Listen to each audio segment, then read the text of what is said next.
high of 37. From the WTMJ Traffic Center, I'm Debbie Lazaga on 101.7 The Truth. Homer here from ESPN Milwaukee. What makes living at Three Pillars so special? Let's hear from my friend Dave. The campus is beautiful. For me, nature is my church, and I love being outside. We live by the Bark River, and it's calming. It just calms my soul. I just love it. A lot of the people, I'm talking about 100-year-old people, 90 years old, say they credit Three Pillars with living longer.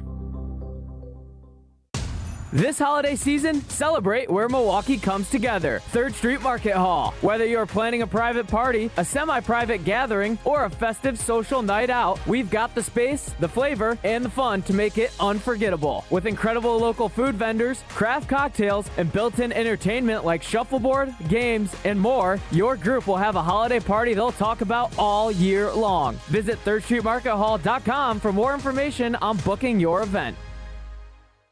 Hey, it's Rich Eisen. You're listening to 94.5 ESPN WKTI and WKTI HD Milwaukee. A locally owned Good Karma brand station. The game is over. Williams looking, throwing, it is intercepted! Keyshawn Nixon and the Packers will win it!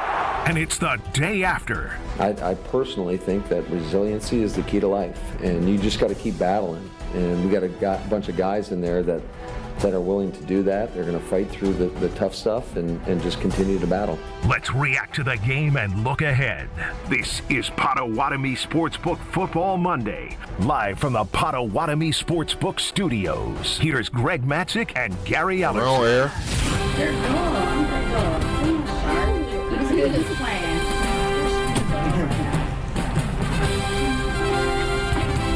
Welcome into a Potawatomi Sportsbook Football Monday. We are here. It is a Victory Monday at our Potawatomi Sportsbook Studios. Greg Matzik and Gary Ellerson with you until 8 o'clock tonight. Not a couple hours to get your heart rate down after last night's game.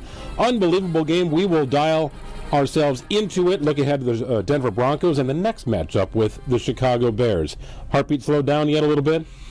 Yeah, I mean, after you make the 3.5-hour drive back from Green Bay last night, it kind of gets down pretty quickly. The traffic was a little bad for you? A little bad. Okay. A little bad. But, hey, that's what we do. I mean, I can't believe they paid me to talk about sports. So, there you go. Well, it was an emotional game, right? You're hanging on every play. And if you're just a casual football fan, you're not turning that game off yesterday, right? It's December football. It's Lambeau Field. It's the best game of that afternoon, late afternoon window. You got the lead broadcast crew, the rivalry, playing for first place in the division, and to be among the top seeds in the NFC playoff picture. It led up to, I guess, what was a great game at Lambeau Field. We talked about it going in. Packers were favored. They ended up covering, although that game felt very tight down the stretch. This game boiled down to 2 plays and a very well-used timeout. 28-21, and you can boil it down to 2 plays and a very smartly used timeout by Matt LaFleur. With the game tied at 21, Jordan Love engineers an 8-play, 65-yard drive that ended with a Josh Jacobs touchdown from 2 yards out on 3rd and 2. But it was a play that Josh Jacobs made earlier in that drive, Gary, that a former running back like you can only appreciate it. Because it was maybe the most important 3rd and 2 in Josh Jacobs' career or in the season for the Green Bay Packers. How in the world does he take what looked to be nothing, right? A little misdirection flip from Jordan Love. He's 4 yards behind the line of scrimmage. There's 5 Bears converging on him. It is 3rd, and I know they called it 1, but it was 3rd and 2. And he scoots through 4 Bears who end up colliding with each other like a Bugs Bunny cartoon, and he goes down the sideline for 22 yards, setting up a 1st and goal. As a running back, how do you go from being eager to get that first down to having to be patient because things aren't developing to knowing how to explode through the hole and ultimately pick up the first down and 20 additional yards? Well, if I can start from the top, and for me the top would be, and I hate doing this, but because our parents do this all the time. But back when I played, Greg, and we played the Chicago Bears, they had the #1 defense in the league for like 4 or 5 years. They're really good. Buddy Ryan, they had the 4-6 defense. They was absolutely incredible. And when we played the Chicago Bears, we call it the running backs, we call it the hot tub game. Ask me. Gary, why would you call it the hot tub game? Because it was one of those games where you knew that you were going to get a lot of carries, but not a lot of yards. And that we had to run the football to set up other things that we want to do in a passing game. And so you know that you're not going to get or average like 4 or 5 yards a carry. That's not going to happen. So you're almost a sacrificial lamb to get what you want. But in a crucial situation, what you're talking about was Josh Jacobs. There's got to be at some point in there where you got to make a play within that game, i.e. Josh Jacobs, the 21-yarder, that I think I would agree with you, pretty much kind of sealed the game for the Packers. Of course, the defense had to go play defense. But it was one of those things where the running back is just running through a brick wall the whole time, having some success, minimal success, but still you've got to be able to pound the rock like the Packers did. I would say this, because we watched the Packers all year, you and I, Greg, and we've seen the Packers not have a whole lot of success early on. The offensive line wasn't very good. They were shuffling a lot of guys around. And then I think, to me, the most important thing right now, I think we see where the Packers are headed. And let me just say this. Belton is your right guard. Your offensive line is set. The first 2 or 3 weeks, 4 weeks of the season, they didn't know who was going to be where. I think we're finally seeing the offensive line is set. And I think what we're finally seeing right now, Greg, too, is also life after Tucker Kraft. What does that look like? And that is, may I say, it's not U71, but it's U70. And then life after Tucker Kraft, don't make Luke Musgrave be Tucker Kraft, because he's not. But what we can do is isolate him on some nice plays out on the field where you're going to get favorable matchups. I did not see the drop that they said it was a drop. I had a chance to look at that. The reason you didn't see it is because it wasn't a drop. It was not. It was not a drop. It was not. It was not a drop. Wow. So I did not see the replay of that. But those are the kind of plays I'm talking about, though, with Luke Musgrave, that you can get out in the field with him on favorable matchups. Jason Wilde's going to join us coming up at 6:30. 2 bits of sound that I want to play for you. Isaac will tee it up. First of all, it is the run that I referenced here, Gary. Yeah. To me, it may be the most important 3rd and 2 run of the season for Josh Jacobs, but there was nothing doing until there wasn't for Josh Jacobs. His ability to press and cut back and be patient was remarkable on that play, exploding with power. Here's how it sounded on Fox. 3rd and 1, Green Bay. Get to the outside, Jacobs. Can he get there? Swift denies it. He breaks through. Josh Jacobs taken down by the 5 by Bayer. And you can almost hear the inflection point, right? Yeah. You hear the broadcast team. You hear Tom Brady go, oh. You hear an announcer thinking like, well, there's not much going here. And all of a sudden he breaks through because there was nothing there. There was absolutely nothing there. I don't know if the Packers hang on to win this game if Josh Jacobs doesn't do what he did in that particular play. Josh was asked about it after the game. You look at all the different replays, and it was an incredible run, making something out of nothing. But he was asked about it. How did you see it? What did you see, and how did you set it up? I knew I was going to cut it before the play because the look that we wanted wasn't – so the look that we had for that play, it was open the whole night. But when we actually called the play, it wasn't the right look for it. So it was 2 guys outside, so I already knew the ball was most likely going to hit cutback. And so my thinking was, okay, press it as long as I can so I can find a little crease to get the first down because it was only like 2 yards. We needed like 2 yards for a first down. And then when I stuck my foot up and I seen the guys hesitate, I said, oh, we might have a big one. And that's kind of just how it played out. No, speaking of that running back language, I saw you get a little excited over there, Gary. That's good stuff. But now think about it from his perspective. He knows the play. Yeah. He's looking up and seeing, oh boy, this isn't going to be good. That's never good. No, right? That's not the mentality you have. No. So his mind spins positive and just be patient, stretch it out as long as I can, and I'm going to have a big boy in front of me, try and get him on skates, and then go upfield. Easier said than done, man. I'm listening to his comments thinking there's a lot going on in his mind before that ball is even snapped, and there's not a lot of positive thoughts I was in the same situation back probably before you were born in the early mid-'80s. We were playing, and I'm going to age myself. You ready for this? We were playing the L.A. Rams in Anaheim. On a baseball field? Yes. Okay. On a baseball field. And Lynn Dickey checks to a toss sweep, very similar play. We needed 1 yard to get a first down. And Kevin Green is the outside linebacker that he is now audibling into. And the game plan all week long was to stay away from Kevin Green because nobody could block him.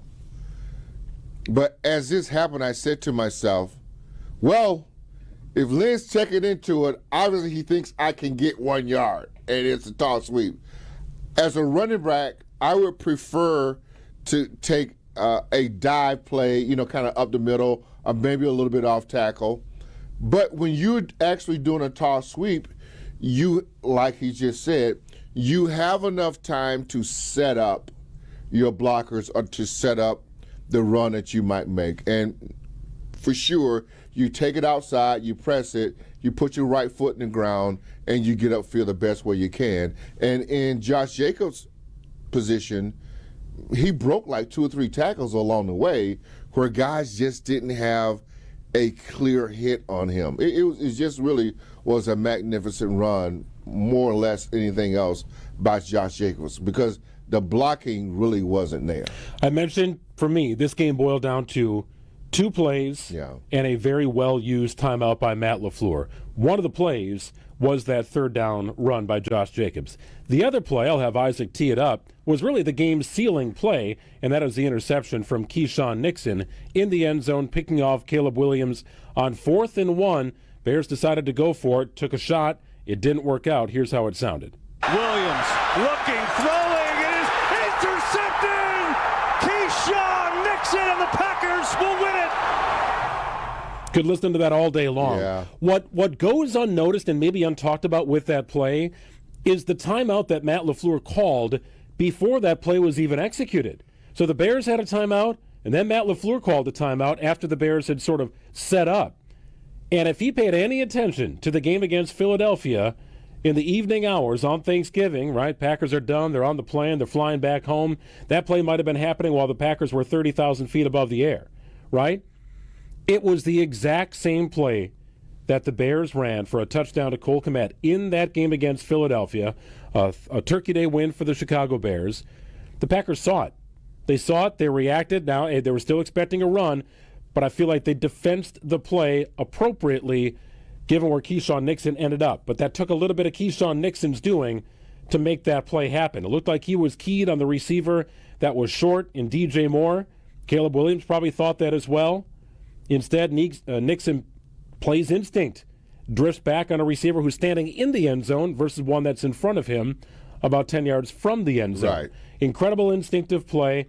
I don't know what was talked about in that timeout, but it's hard for me to ignore a timeout and a bit of a reset for the defense going into that final play, a play that had been run about a week prior to that in a Thanksgiving win for the Bears. Well, they have had that same play during that game. I mean, their game plan, the Bears, that we're going to run boots and nakeds all game.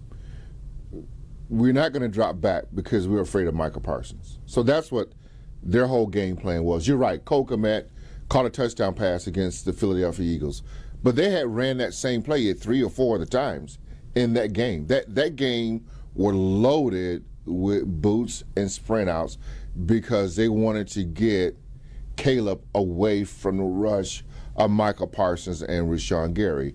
You're right. You got to call a timeout because sometimes you got to save the players for themselves.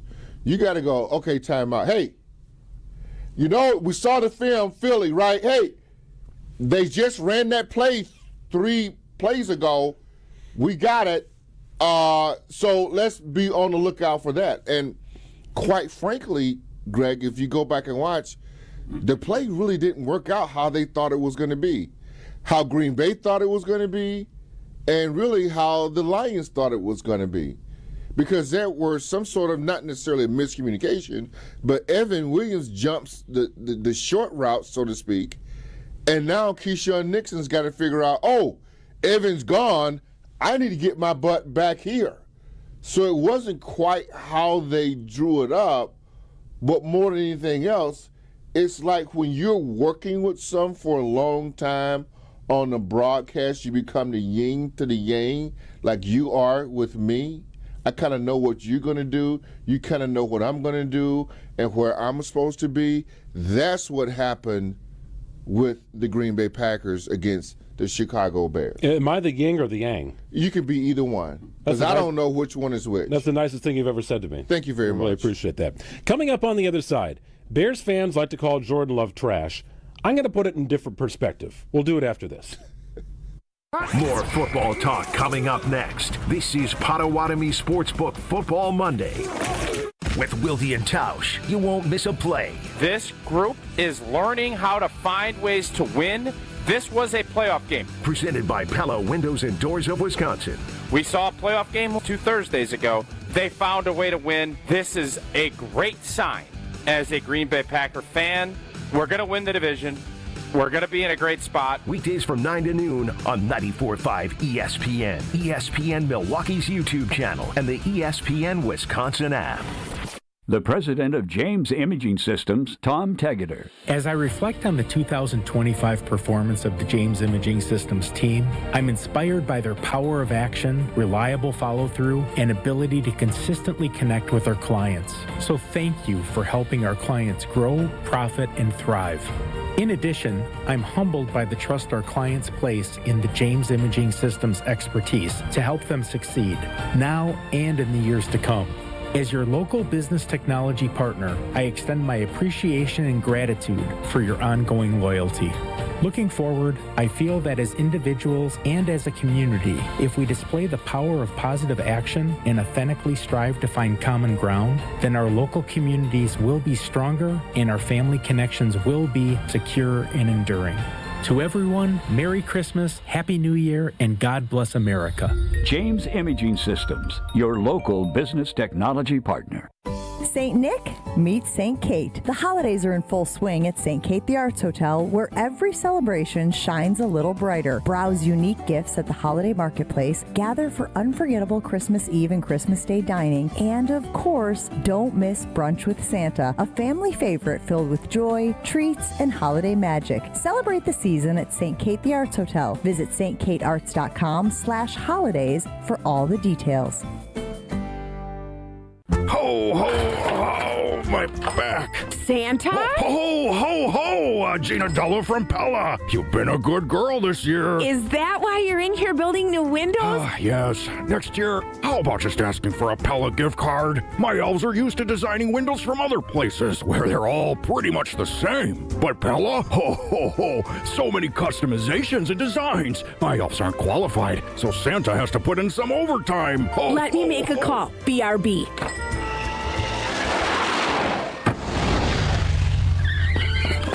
Frighteningly fast Pella team at your service. Let us take it from here, Mr. Claus. And Gina, next time. Yeah, I know. Santa already lectured me. Ask for a Pella gift card. What if you need new windows or doors, but you're on the naughty list? Then this will definitely help. Right now, at Pella Windows and Doors of Wisconsin, get 0% interest for 24 months. Ho, ho, ho! Visit the Pella site, and to all a good night. PellaWI.com. Service restrictions apply. 12/31/2025. There's no better place to shop for the sports fan in your life than Brewtown Trading Co. Milwaukee. Not only do they have the largest selection of sports cards in the Midwest, they have the best prices too. Framed jerseys ready for the man cave?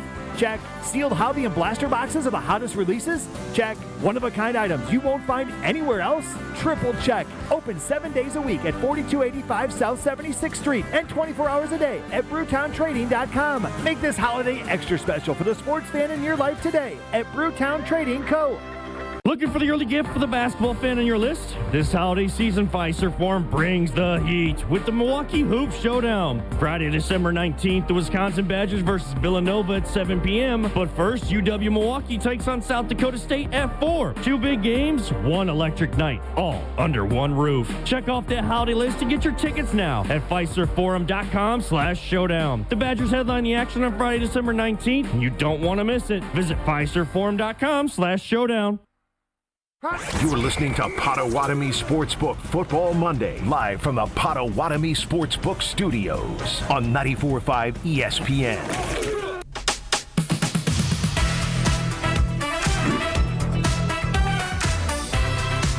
So the MVP race has two clear finalists right now. If you're looking at it with about a month to go in the regular season, and it's Drake May and it's Matthew Stafford, and their numbers are off the charts, and you look at their team, and they're also playing very good football. Rams recovering after a hiccup a couple of weeks ago in the Patriots. Haven't lost in forever. They and the Broncos, Packers' next opponent, own the best record in the NFL. Prior to last night's game, Jordan Love was at plus 1,900 to win NFL's MVP. Today, he has plus 1,000. That is third place amongst the numbers. If you look at the betting lines here at Potawatomi Sportsbook, that is the third best odds to win NFL MVP. Now, I might argue that Josh Allen should be ahead of Jordan Love. I don't think that's an unreasonable statement. He just put the team on his back yesterday for a win. But it underscores a point that I made last week. If the Packers win the division, Jordan Love is going to earn MVP votes. Correct. He may get some if they finish second in the division, though I don't think many. No. If the Packers win the division, Jordan Love will receive MVP votes. Right. I had all these Bears fans popping off on social media about how Jordan Love is trash. Well, wake me when your quarterback throws for better than 60% in completion percentage. Wake me when your quarterback hits 100+ in a quarterback rating, or maybe even above 60 for a QBR. If any franchise should know what trash quarterback play looks like, it's the Chicago Bears, because they've had over 70 years of it. Jordan Love would be the best quarterback in the Bears franchise history since 1950. So put all your trash comments away. Bad quarterback play exists in Chicago. Don't ruin another one, because you got one that's got some talent. But he ain't at Jordan Love's level yet. Wake me when he is. You know, I'm glad you mentioned that, and this just may be me. I don't think Packer fans fully appreciate Jordan Love. It's just kind of what I feel. I don't think we fully appreciate the greatness of Jordan Love. I'm glad you mentioned Bear fans, because all I hear from Packer fans is how lucky Jordan Love is when he makes incredible throws.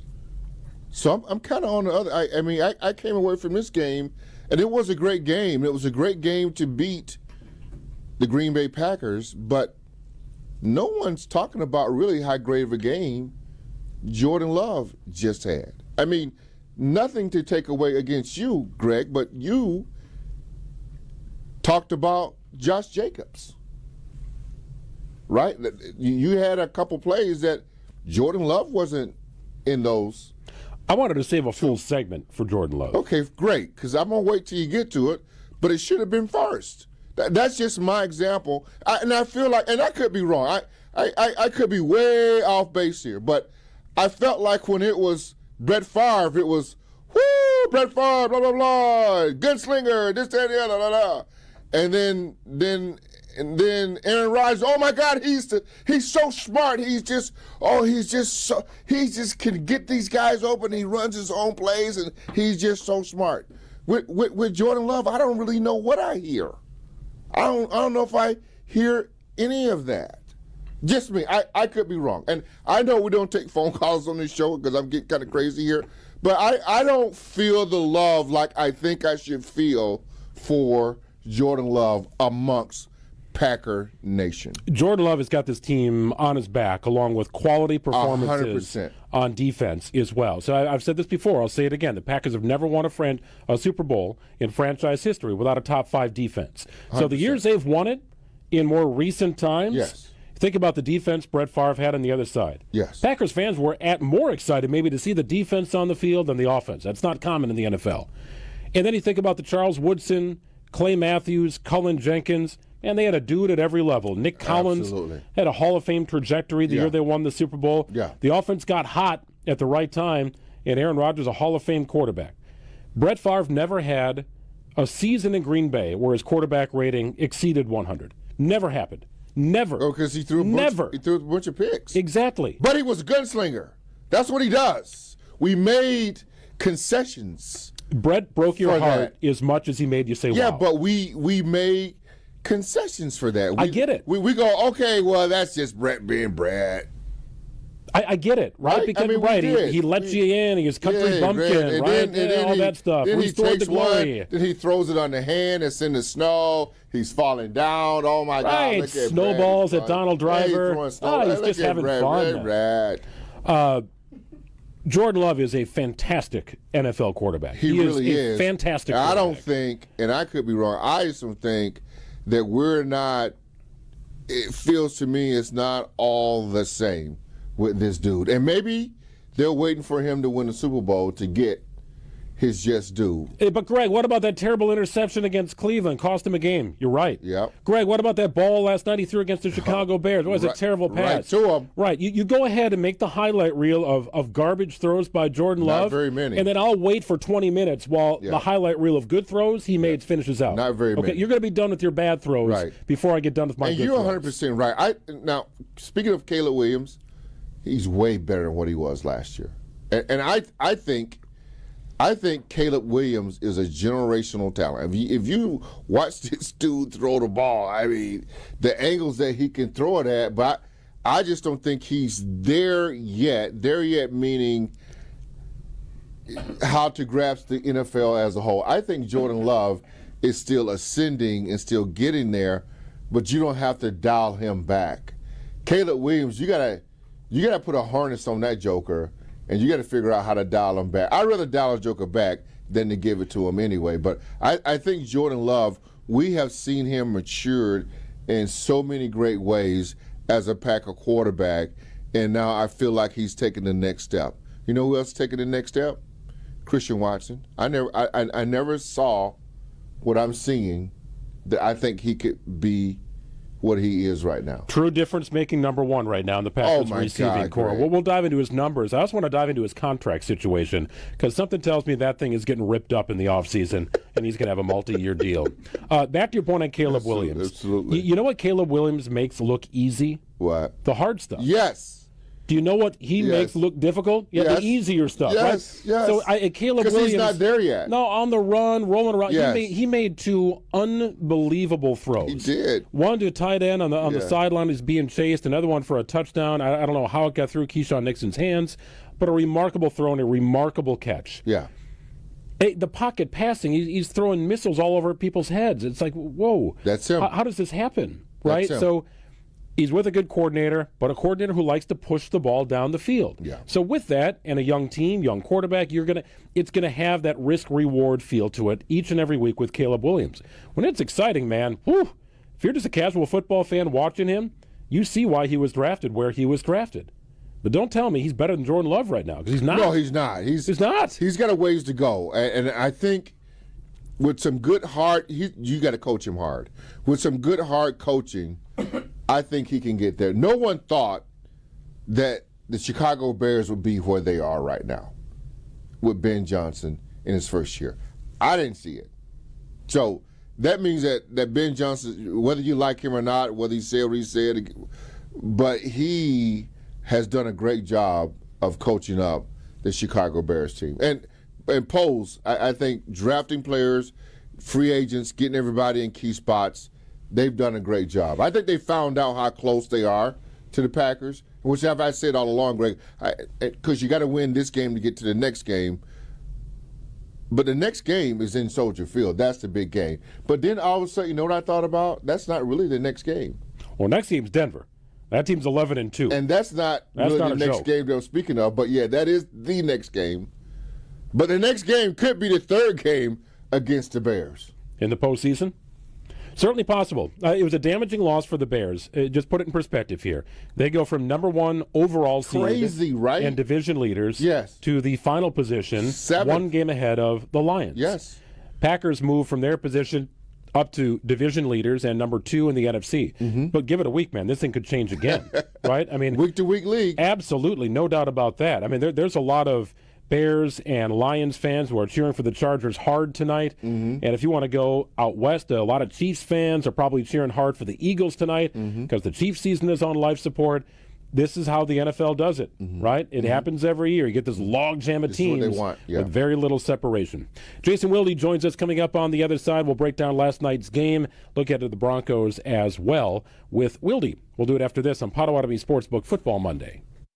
More football talk coming up next. This is Potawatomi Sportsbook Football Monday. A blizzard of $300,000 in prizes is rolling into Potawatomi Casino Hotel Milwaukee. It's Arctic action. Want in? Step 1. Earn entries with your rewards card December 1st to the 18th. Step 2. Show up for Thursday drawings. Step 3. Be ready for a chance to pick from a weekly prize board. As a bonus, there'll be a jackpot drawing for the leftover prizes. Arctic action. Only at Potawatomi. More info online. Must be 21 and a rewards member to play. Give the gift of a special night out from the Bartolotta Restaurants. Purchase a gift card at bartolottas.com and get a $20 holiday bonus for every $100 you spend. Happy holidays from all of us at the Bartolotta Restaurants. And thank you, Milwaukee. It's ESPN Milwaukee's Brad Nortman here with some exciting news from my friends at Bank 5-9. Not only have they been named a top workplace for 16 straight years, but they've just won the prestigious Community Choice Award as the best bank in the Milwaukee area. Honestly, I'm not surprised. Not only do they have great products and services, but they truly live out their mission to make lives better. If you're looking for a true local community bank, check out The Best. Visit bank59.com to learn more today. Member FDIC. The pursuit of fair wages and top-of-the-line benefits is achieved when the right union has your back. The Sheet Metal Workers Labor Union is extremely diverse, representing Wisconsinites working HVAC, architectural metals, welding, specialty fabrication, and much more. Make great living wages with outstanding benefits, pensions, and apprenticeship programs in trained, safe working environments. The Sheet Metal Workers Union is a leading force in the revitalization of the labor movement in Wisconsin. Tito's Handmade Vodka is America's favorite vodka for a reason. From the first legal distillery in Texas, Tito's is 6 times distilled till it's just right and naturally gluten-free, making it a high-quality spirit that mixes with just about anything, from the smoothest martinis to the best Bloody Marys. Tito's is known for giving back, teaming up with nonprofits to serve its communities and do good for dogs. Make your next cocktail with Tito's. Distilled and bottled by 5th Generation Inc., Austin, Texas. 40% alcohol by volume. Savor responsibly.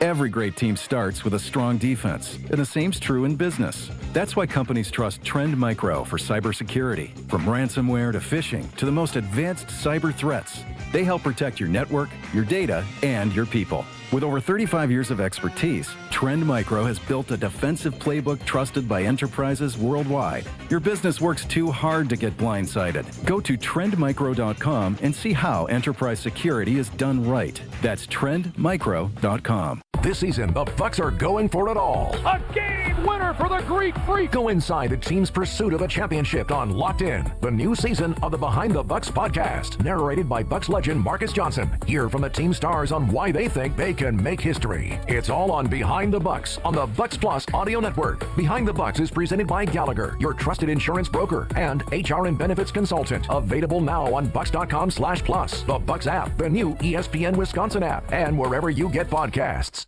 This is Eric Brown, owner of Siding Unlimited, letting you know that Siding Unlimited installs Pella windows and doors. That's right, Siding Unlimited installs windows, and we do it really well, earning the prestigious Pella Platinum Premier National Certified Contractor of the Year award 5 times. New windows, our expert team will deliver on a smooth, hassle-free installation, making you feel proud of calling Siding Unlimited for your window project. What's the next step? Call 262-567-4513 or go to sidingunlimited.com. Right now, more than 100,000 children waiting in foster care need our help. The Dave Thomas Foundation for Adoption is focused on finding them safe, permanent homes. Learn more at davethomasfoundation.org. We're back with Potawatomi Sportsbook Football Monday, live from the Potawatomi Sportsbook Studios on 94.5 ESPN. I was proud of how he responded. I know he had a couple PBUs, and then to have that interception at the end of the game was obviously a critical moment. It's quite a roller coaster ride for Keyshawn Nixon in yesterday's win for the Packers. 28-21 the final. He cost him 30 yards. in the first half, to the point where Matt LaFleur yanked him out of the game on the Bears' final drive of the first half. Here, sit here. Cost us 15 yards. You put him in field goal position. They don't get 3 points on the board unless you're not getting stuck in the extracurricular stuff. That happened to Keyshawn Nixon yesterday. He bounced back, ends up back in the game, had a couple of pass breakups. In one that he probably should have had that I'm sure he wants to play back, it resulted in a touchdown for the Bears, where Nixon appeared to be in good coverage, but an incredible throw and a remarkable catch in the back corner of the end zone that seemed to go through Nixon's hands as he was sort of full extension on the dive, ends up being hauled in for a touchdown.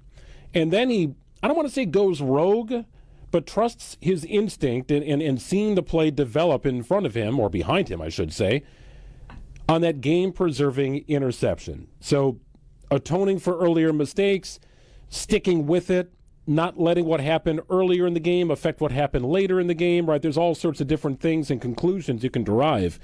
But Keyshawn Nixon had himself a roller coaster ride and ends up with a game ball after it's all said and done. Pretty amazing stuff. Wanted to welcome in Jason Wilde and Tausch, 9 to noon on ESPN Wisconsin, and outstanding work, including a great piece on the day it was for Keyshawn Nixon at channel3000.com. Hey, Jason.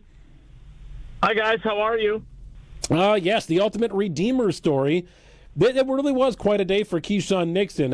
He, among all of the Packers, is probably a guy you'd pick out, Jason, as a guy who tends to run a little hot, right? I mean, a guy idles at 65 on the course of a given game, especially one like this. But he doesn't let the early stuff affect the late stuff. I was impressed watching him play yesterday and how he responded. Yeah, I'm quite certain that Gary Ellerson played with a few guys like that at some point in their careers as well. And look, talent outs. And I thought.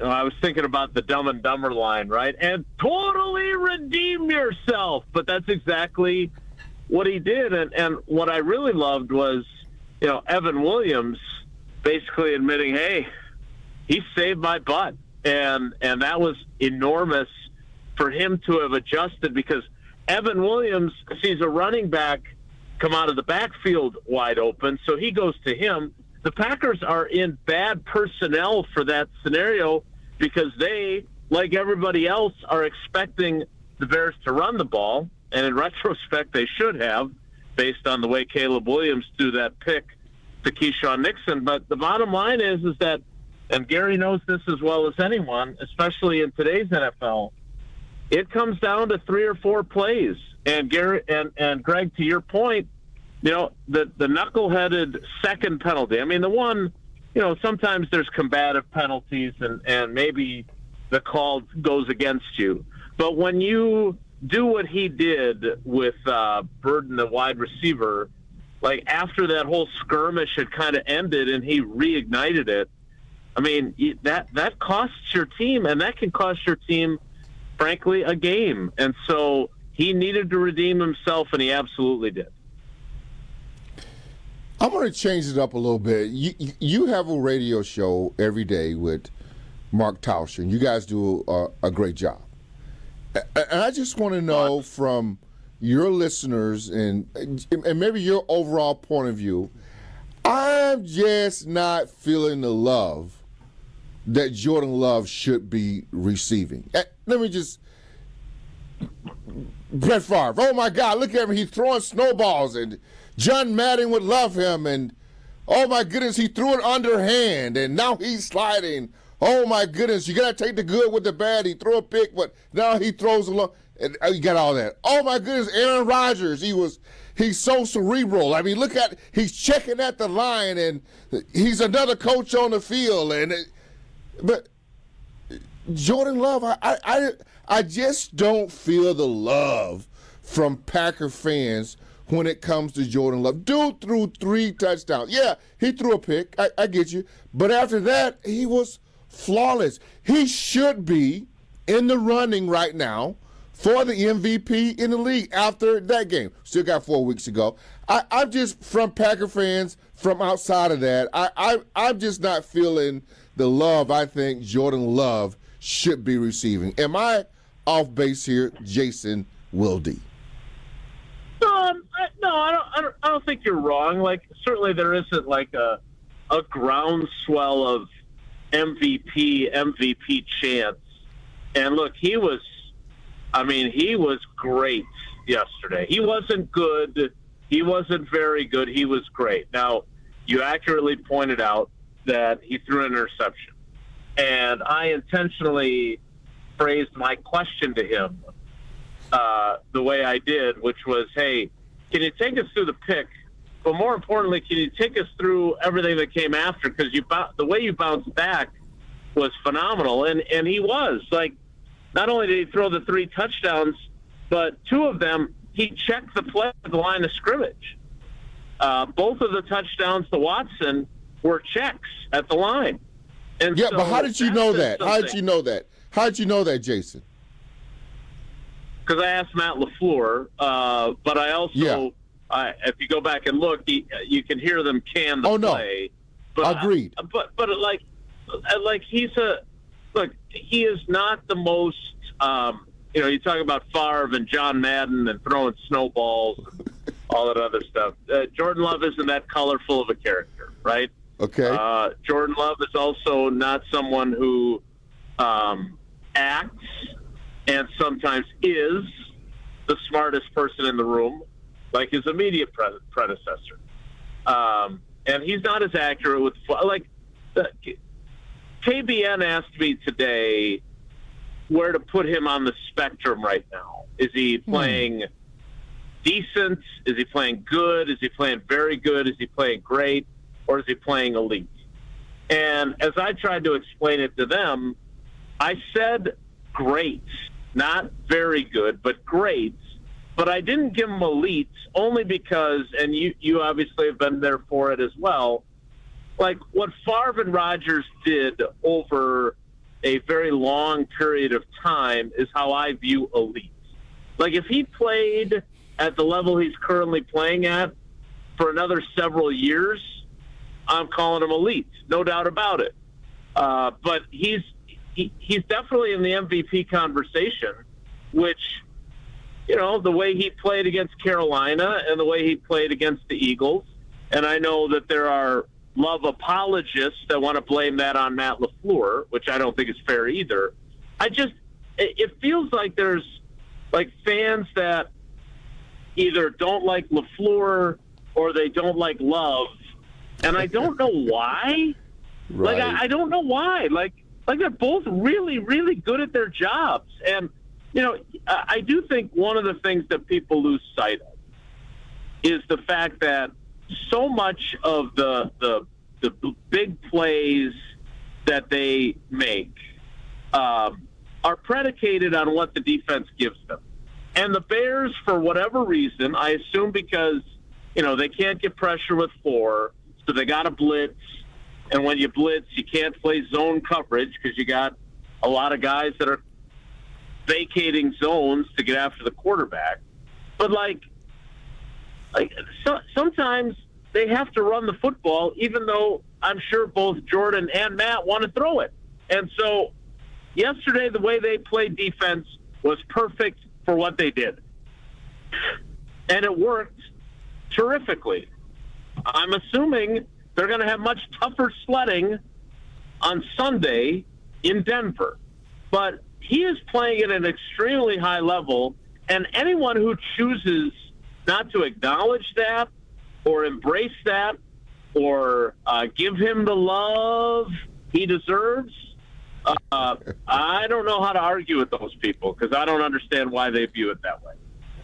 Pretty clear from yesterday's snap count that Matthew Golden was not 100%, Jason, and the same for Dontavian Wicks. So their snaps were very much limited. I don't even know how many routes they actually ran, to be honest. But they were not on the field much. But you did see them. They were not held out of yesterday's game, but they might as well have been. Nevertheless, Christian Watson emerges here with another outstanding game, right? He and Jordan Love appear to be on the same page. The deep ball thing is working. Watson is catching short and intermediate routes. Like he's really clearly developing here and is the Packers' true number one until further notice.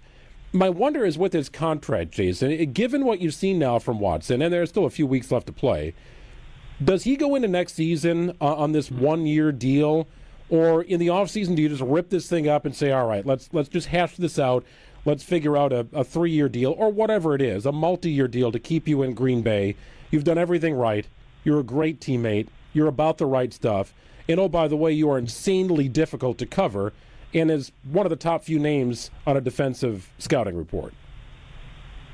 Yeah, it's a great question.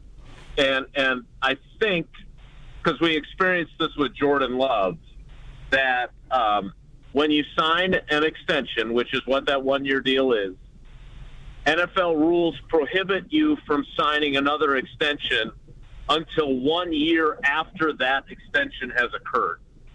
So what was that, September sometime that they signed him to it? He was still on injured reserve.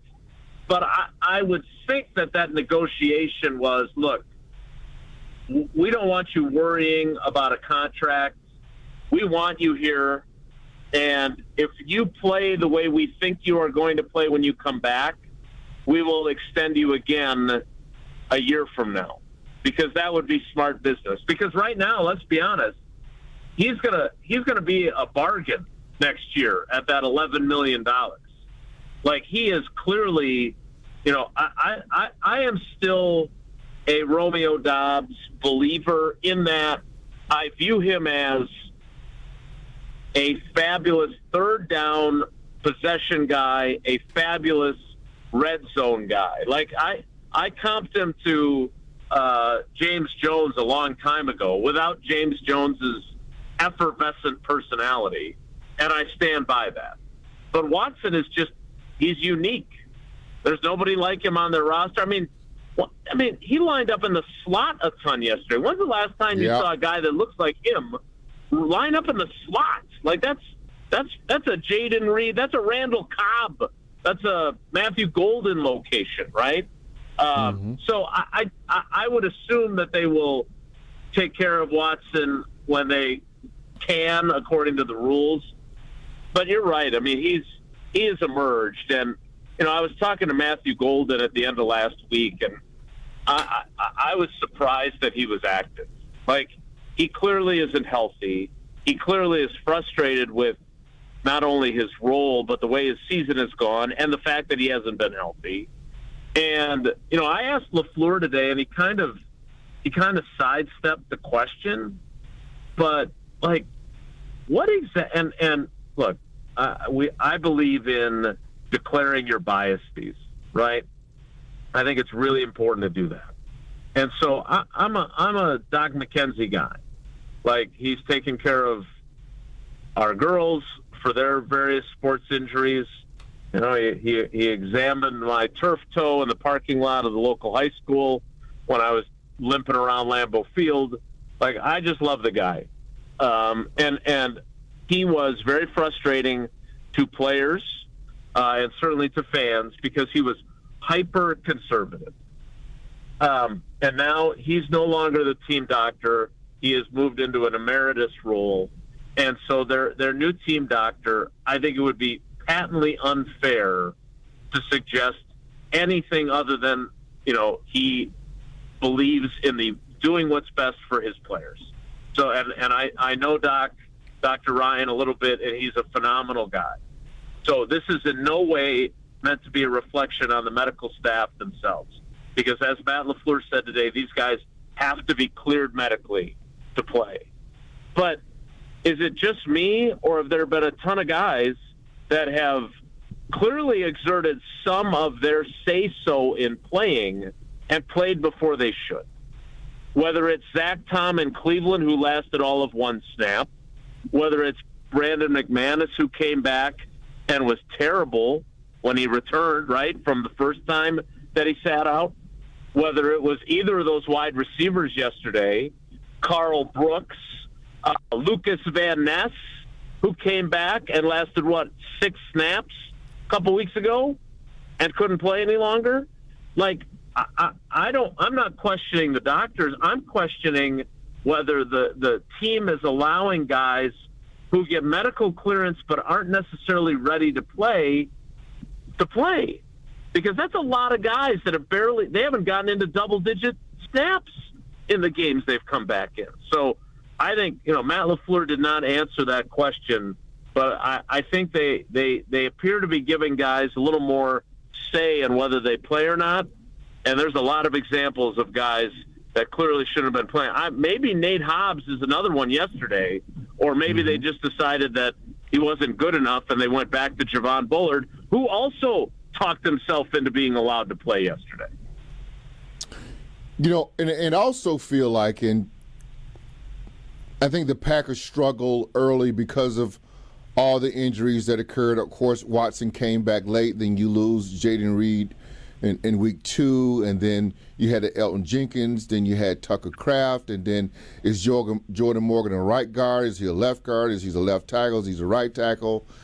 It feels like right now that the offense is finding itself, and that the players that they have in place now are finding their roles, i.e. Anthony Belton now at right guard, i.e. is it Kincaid? Is it Kennard? Kennard at now's coming in as a replacement sort of kind of for Tucker Kraft. It feels like Luke Musgrave now has found a role, and now they figured out they can single him up on anybody they want to if it's going to be a linebacker out in the field. Christian Watson now is looking more like, and they never wanted to say number one, but it has taken off. It feels like this offense now has finally found itself with all the things that they had to go through at the beginning of the year. Yeah, I know this is going to come as a surprise to you, Gary, because we so rarely agree. But I completely agree. This is why we probably should limit the number of shows we do together, because it would just be, I agree with you. That's why we don't do shows together. That's what they told me. That's what I told you. It's boring radio. No one wants to hear you two guys stroke each other. Okay, not literally, but I think it's figuratively. I think it's important to acknowledge that there's a reason why you and I agree on this, and it's because it's as obvious as the nose on your face that they have kind of figured things out, right? Look, when you lose Tucker Kraft and you lose him when they lost him, let's not forget, he gets hurt in the Carolina game about 2 minutes into the third quarter. That occurred after the Pittsburgh game the previous week, in which he had the biggest game of his career, and Matt LaFleur was asked after the game by Pete Doherty of the Green Bay Press-Gazette, can you build your passing game around a tight end? And his answer was, we'd be crazy not to. So now you've kind of geared yourself up to, all right, we're going to build this thing around Tucker Kraft, and he lasts 2 quarters and some change, and now he's done for the year. And now you're like, oh, you know what? Now we got to readjust again. And I think the emergence and the level of play they've gotten from Watson has been huge. I think getting Reed back, who I think we underestimated how valuable he is while he was out, is huge. I think, you saw Wicks on Thanksgiving, but they can't keep him healthy, and they haven't been able to keep, Golden healthy. I think Dobbs is what Dobbs is. And to your point about Musgrave earlier, as I said to LaFleur today, I know they didn't rule it a catch, which I still don't understand why they didn't. But, are you guys kind of figuring things out with how to use Musgrave, how to use Wiley, how to use, Fitzpatrick? And he said yes. And none of those guys is Tucker Kraft. In fact, if you put them all together, they still might not be Tucker Kraft. But they all have kind of a niche, and then they've figured out other passing options to kind of make up for what they are missing with Kraft there. I think that was a major issue for them, and it took a lot of work to kind of figure out, okay, this is how we want to do this. And I think now they are. There's no question in my mind they are figuring it out now, and that they're in a good place. But I'll tell you this, it's going to be a huge challenge on Sunday. That defense is legit. I don't think they're very good offensively. I think Bo Nix he's going through the growing pains that all quarterbacks do. And unlike Drake May, who has kind of exploded, I think Bo Nix has still got a ways to go. But the Packers are going to be challenged defensively, man. And if things go the way they could go, where they lose in Denver, I mean, those guys have won 10 in a row. They're frankly, they're due to lose. But if they lose in Denver and the Bears win at home against Cleveland, we're going to be right back where we started the following Saturday, with the winner gets to be in first place in the NFC North and the loser is in second place. So it'll be interesting to see how it plays out. Good vibes today and a lot of ball game left here in this regular season. Tough matchup, as we'll detail coming up a little later in the program. Check out Wilde and Tausch tomorrow and every weekday, 9 to noon on ESPN Wisconsin, and read Jason's outstanding work at channel3000.com. Great insight as always, Jason. We'll do it again next week. Thank you. All right, boys. Have a great night. Take care. Be good. Yep, you do the same. Jason Wilde joins us each and every week here on Potawatomi Sportsbook Football Monday. Coming up on the other side, let's go into the locker room. Some of the sights and sounds from yesterday's win. 28-21 the final as the Packers improved to 9-3-1. More football talk coming up next. This is Potawatomi Sportsbook Football Monday. Stay up to date on the green and gold all season. The Green and Gold Fix podcast is brought to you by Potawatomi Casino Hotel. Luxury stay, elite play, unwind in sophisticated comfort. Win big, dine, and experience the events in Milwaukee. All day, every day. The Carbless talk and text line is open for you. First off, there is not one team that's on the fringe that scares me. 800-990-3776. The Carbless talk and text line. This is more. One of the best things about the holidays is going home and spending time with family and friends. One of the worst things, getting there. Holiday travel can be tough, especially driving. If you or a loved one needs help after an accident this holiday season, we're here for you. Our top-notch team of experienced professionals is available 24/7. Be safe this holiday season. Gruber Law Offices. One call, that's all. The holidays are the perfect time to thank the people who make your business shine. At Alpha Custom Apparel, we help you create custom gifts and branded apparel that show true appreciation. Whether it's polished polos for your sales team, cozy quarter zips for employees, or thoughtful giveaways for your best clients. We make it easy with fast turnaround, creative options, and Midwest service you can count on. This season, give gifts that build pride and strengthen relationships long after the holidays are over. Visit alphacustomapparel.com and start your holiday gifting today.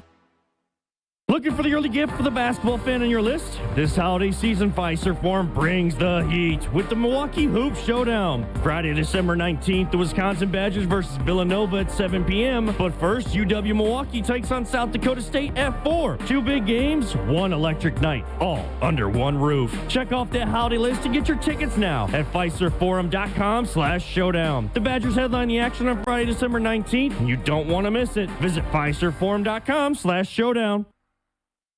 There's a holiday gift out there that everyone loves. It's compact, tasty, and one size fits all. It's a Cousin Subs gift card. Make your life a little easier. Give your friends and family a better gift this holiday season. Purchase $30 in gift cards today at your favorite Cousin Subs location and receive a certificate for a free 7.5-inch sub. Oh man, that's the gift that keeps on giving. Cousin Subs. We believe in better.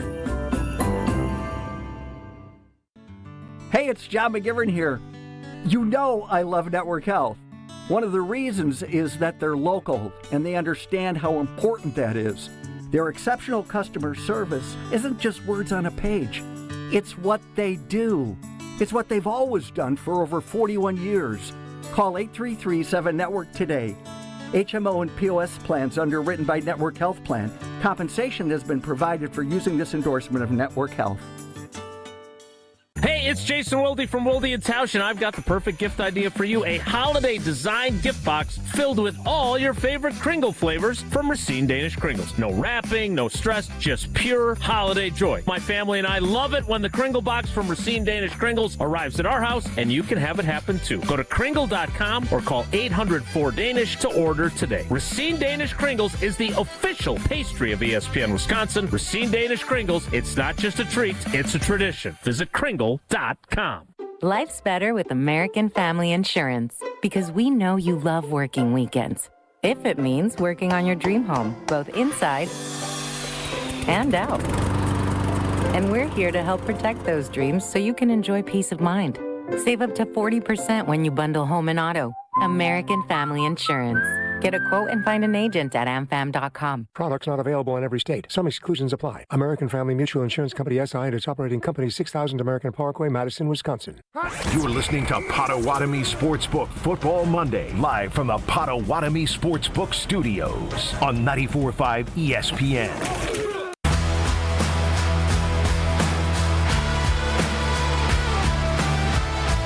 A wildly entertaining game at Lambeau Field on Sunday night. Packers emerged with a 28-21 victory. Party atmosphere inside the locker room after the game. Here's how it sounded in the locker room, married with some highlights from on the field. That was a hell of a team win. Williams looking, throwing, it is intercepted! Keyshawn Nixon and the Packers will win it! Never easy in this league. We know that. You can't take that for granted. You just keep playing. One play at a time. It was awesome. What an ending there. Give it up for 2-5. I am who I say I am, and I always tell myself that, and I come on the field and play like that. But that's just a play. I got to keep making them. It was great, too, to have number 7 back in the fold. Coop was out there with 11 tackles. JJ with the sack. There's Parsons, a tough matchup on the inside part of that defense. Breaks through, he's in trouble, smash! Enagbari got through. Josh Jacobs, man. Critical pickup on that 3rd and 1, man. He's got 21 yards, and this guy around the end zone, you know he's getting in. 3rd and 1, Green Bay. Get to the outside, Jacobs. Can he get there? Swift denies it. He breaks through! Josh Jacobs taken down by the 5 by Byard. 3rd and goal. It is Jacobs plowing up the middle. Josh Jacobs is in. Touchdown, Packers. I knew I was going to cut it before the play. The look that we wanted wasn't, so the look that we had for that play, it was open the whole night. But when we actually called the play, it wasn't the right look for it. So it was 2 guys outside, so I already knew the ball was most likely going to get cut back. How about Bo Melton, man? Love loading up, going deep, down the field, has a man, it's caught! Touchdown, Bo Melton and the Pack! How about our quarterback, man? I got a game ball for this guy today. This guy had 2 tutties. Love has time, floats one, Watson down there! Touchdown, Packers! Love on a play fake, quick throw, Watson with the speed, Christian Watson in a foot race, and he's gonna win it! Touchdown, Green Bay! Great execution. We all know what happened last time we played these boys out here. For me, so I wasn't really trying to think about it a lot. Y'all boys helped me do that. It meant a lot to me to be able to go out there. First off, to get out the game healthy and get out there with your boys do their job. The other guy, and I know I started with this guy, and it's not always how you start, man. Yes, sir. There was some turmoil, there was some adversity, 2-5, was there not? Yes, sir. There was some adversity in that first half, but he came through. He had 2 PBUs, and the game's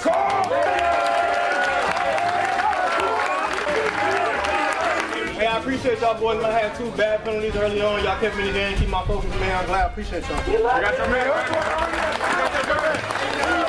Intercepted! Keyshawn Nixon and the Packers will win it! Hey, Pack on 3, 1, 2, 3. Yes, sir.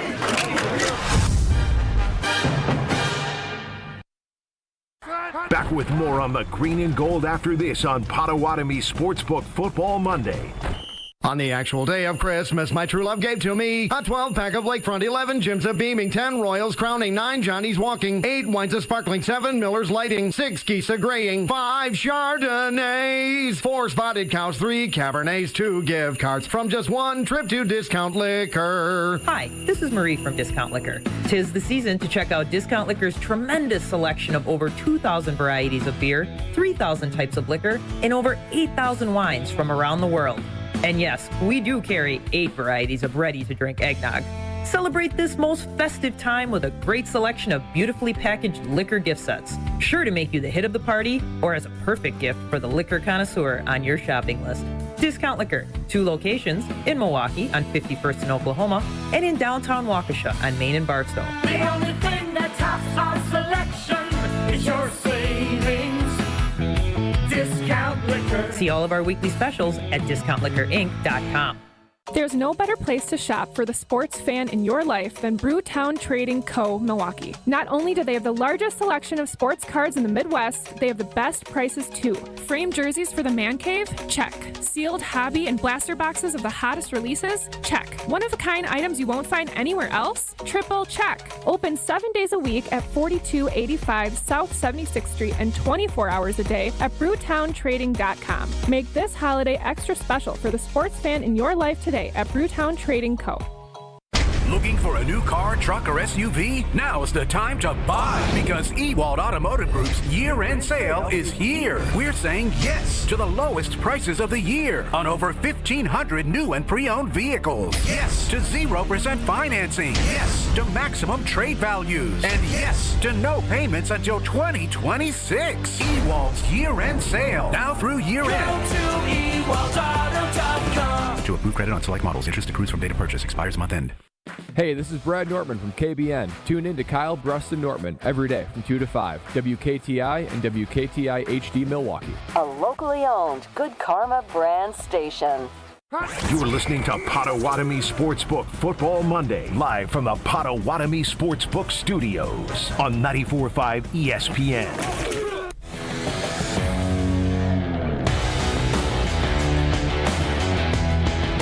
Are you familiar with The Onion? You know what The Onion is? The publication, The Onion? Yeah, I was in a couple times.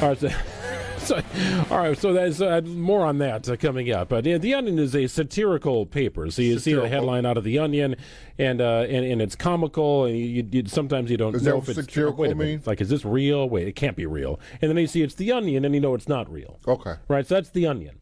Every once in a while I see a headline, and I look at the account or who published it to determine, is this an Onion article or is this real? Is it satirical? I like that word. Use it again. The latest instance in me wondering if a headline was out of The Onion is as follows. I'll read you the headline. Okay. You tell me, is this satirical? Is this fake? With Daniel Jones out for the year and Riley Leonard week to week with a strained knee ligament, the Colts will work out Phillip Rivers on Tuesday, according to the NFL Network. It's Phillip Rivers' birthday today. He turned 44 and last played in the NFL in 2020.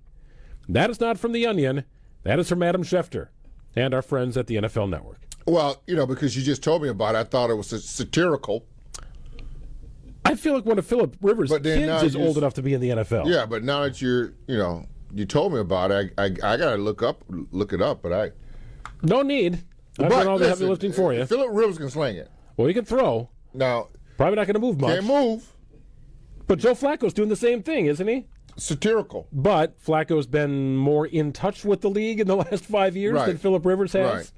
Right. This is real true? Yeah, this is true. I'm working him out tomorrow. Okay. And he agreed to it, obviously. And the guy whose name is not even mentioned in this sentence is Anthony Richardson. Yeah, the guy they spent first-round draft capital on a couple of years ago. They don't know if he jacked up his eye. They don't know if he's going to be able to see again. That's the problem. Done. He's still wearing a welding helmet around the facility. Like, you can't see bright lights. Yeah. It's a very strange situation. Riley Leonard is certainly not the answer at quarterback. No, that's not it. At least not yet, anyway. No. And Daniel Jones was...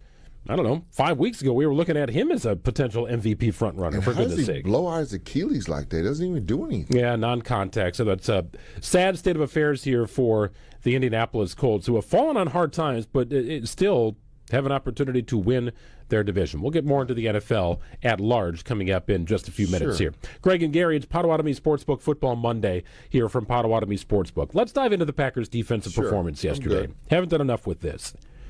What did the Bears do offensively in the second half to give the Packers fits? Because it really was a tale of two halves. Dominance on defense, and then a defense that bled some yards, bled some points. Ultimately, this was a one-score game at its finish. Well, I mean, I think they had more patience more than anything else. And it was a combination of that and our offense didn't do anything to help out the defense. So I think it was a perfect storm. I mean, we were 3 and out a couple times in the second half. Defense is on the field a little bit longer. They decide they're going to run the ball a little bit more no matter what, go for it on fourth down. They did those types of things, take the possessions away from the Packers and shorten the game. And that game plan worked. And I think if they play them again, that's probably what you're going to see. That's what I thought the Bears were going to do anyway from the get-go. And they threw a little bit more than I thought they should have in the first half. But I think that was the difference, in my opinion, in the second half, is that they ran it a little bit more and the offense couldn't get anything going. It was a perfect storm. You know, the Bears had 281 rushing yards against Philadelphia. Yeah. Everybody took notice of that. Absolutely. I mean, that was the only game on television that night. And everybody was watching and said, whoa, jeez. And we talked about it last week. They did the bulk of that damage between the tackles. Mm-hmm. So that tells you the offensive line is humming. They're winning at the line of scrimmage. They do have very, very difficult backs to get to the ground. Mm-hmm. Kyle Monangai and DeAndre Swift. You're right. They're a little smaller. Yeah. But they pack a punch. Yeah. There's no doubt about that. The Bears came into last night's game against the Packers with 54 rushing attempts that yielded 10 yards or more. Mm-hmm. By far the most in the NFL. They gashed people on the ground. Yes. They did not have a rush more than 9 yards on the ground during yesterday's game against Green Bay. Impressive. Well, and to your point, you feel like Green Bay saw what happened against Philly. Green Bay saw its defensive line take a hit with the loss of Devontae Wyatt. Mm-hmm. And thought, we got to make things as tough as possible for them to run between the tackles against us. Mm-hmm. And the Bears found some success. I mean, they weren't embarrassing numbers on the ground, but they didn't pop one, which was key. And they were close a couple times. No, you're right. You're absolutely right. So I think you're right in how you diagnosed the game plan here for the Bears early on was, that's all right, let Caleb throw a little bit. Mm-hmm. Let him throw. Like, they're going to stack up and try and stop the run. They're going to have linebackers on the field who will end up in coverage. Let's exploit that. Well, they couldn't. They couldn't. There was enough pressure on Caleb Williams early on, and Caleb Williams is in the pocket is much, it sounds weird to say, but is less dangerous than Caleb Williams on the run.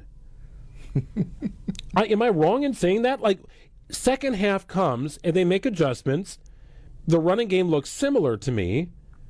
They tried a couple of sneaky plays, little, unique, haven't seen this on tape before plays with kind of mixed results. But the difference in the second half was Caleb out of the pocket by design on pass plays, which made things very interesting, right? You're talking about scoring on every drive in the second half, with the exception of the final drive in which, they drove into position to score and potentially tie the game. Right. I think that was the game plan. I mean, I think all along they wanted to get away from Micah Parsons, and the only way they can do that is by doing boots and sprints. And holding him. All day. That's a whole nother topic we should probably get into. That's crazy to me. But I think that was by design. I think Caleb Williams is growing. He's not there yet, but I think we both can agree that he's way better than what he was last year. For sure. But they're not there. We knew the defense could be scored on. You just couldn't give them turnovers. We gave them one. But I think in the second half, a lot of people want to make a big deal out of it. But I think it was just a perfect storm. I just think the offense didn't give you anything in the second half. The defense is on the field just a little bit too long. Caleb most certainly can run it when they sprint him out. And you've seen him. He can throw from all angles, so he can make all the throws. But he's on my list. I told you that before. And that list is Jordan Love used to be on the list, but he's not anymore. But he's going to give you a couple chances to get picks, and you got to get them. And Caleb that's where he's at right now. And the Packers were patient enough to just wait, and get the big one. Bears' first half drives were punt, yeah, field goal, kind of a gift because they got 15 free, actually got 30 free yards, but 15 from the Keyshawn Nixon malfeasance, and then a punt to end the half. Bears' second half drives, touchdown, field goal, touchdown, interception, but knocking on the door of scoring. So much better ball control. 17-play drive, 10-play drive. Like they were eating up clock with that, and the Packers had limited success, but they were able to do just enough, right? Able to do just enough. And not a lot of possessions in yesterday's game, but the longest run for the Bears, just 9 yards. I heard Homer going off and calling the Packers defense. It's embarrassing performances. Football game. Well, yes, I said, Greg, they get paid too. Get a really good offensive mind. Yeah. Change things up with his incredibly gifted, albeit young quarterback. And they didn't abandon the run game. Everything Green Bay did to limit the Bears' offense in the first half was countered in the second half. Yeah. And then when the rubber met the road in the final play, little instinct took over, and Caleb gave you one of those balls, and you made him pay for it. Right. And that's all you got to do. So ultimately, at the end of the day, you're talking about a team that scored 21 points. I'm telling you, 21 points or less, I like the Packers' chance of winning that football game. In this league, you do. The defense has been playing very well here the last 6-7 weeks. I think they found themselves. I mean, they've overcome some injuries. You talk about Devontae White. I thought that was going to hurt us tremendously, but Carl Brooks. Still could, but. Carl Brooks, Brinson, those guys, Stackhouse, those guys came in, and I thought they played well. You alluded to the holding against Michael Parsons. That's got to get cleared up. That's a league-wide thing. I thought Cooper played really well. Quay Walker held down the inside backer. And for the most part, they didn't let the deep shot get them, right? They kept everything in front of them. That's good sound defense. We'll see what kind of changes are made in a couple weeks here, because there's going to be some plays you haven't seen before resurrect themselves or come to the forefront here in a couple of weeks. We'll dive into the Broncos matchup coming up a little bit later this hour. When we come back, how about a little buy or sell? Let's do it. A little buy or sell when we come back after this on Potawatomi Sportsbook Football Monday. More football talk coming up next. This is Potawatomi Sportsbook Football Monday. Don't you wish your life came with a warning app? Stop. That dog does not want to be petted. A heads up before something bad happens. You should not send that text. Uh-oh. Life doesn't always give you time to change the outcome, but prediabetes does. With early diagnosis and a few healthy changes, you can reverse prediabetes and prevent or delay type 2 diabetes. To learn your risk, take the 1-minute test today at doihaveprediabetes.org. Brought to you by the Ad Council and its prediabetes awareness partners.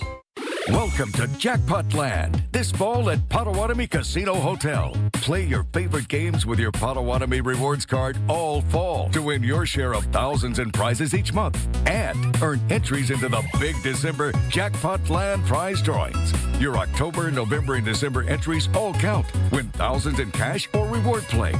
Welcome to Jackpot Land, only at Potawatomi.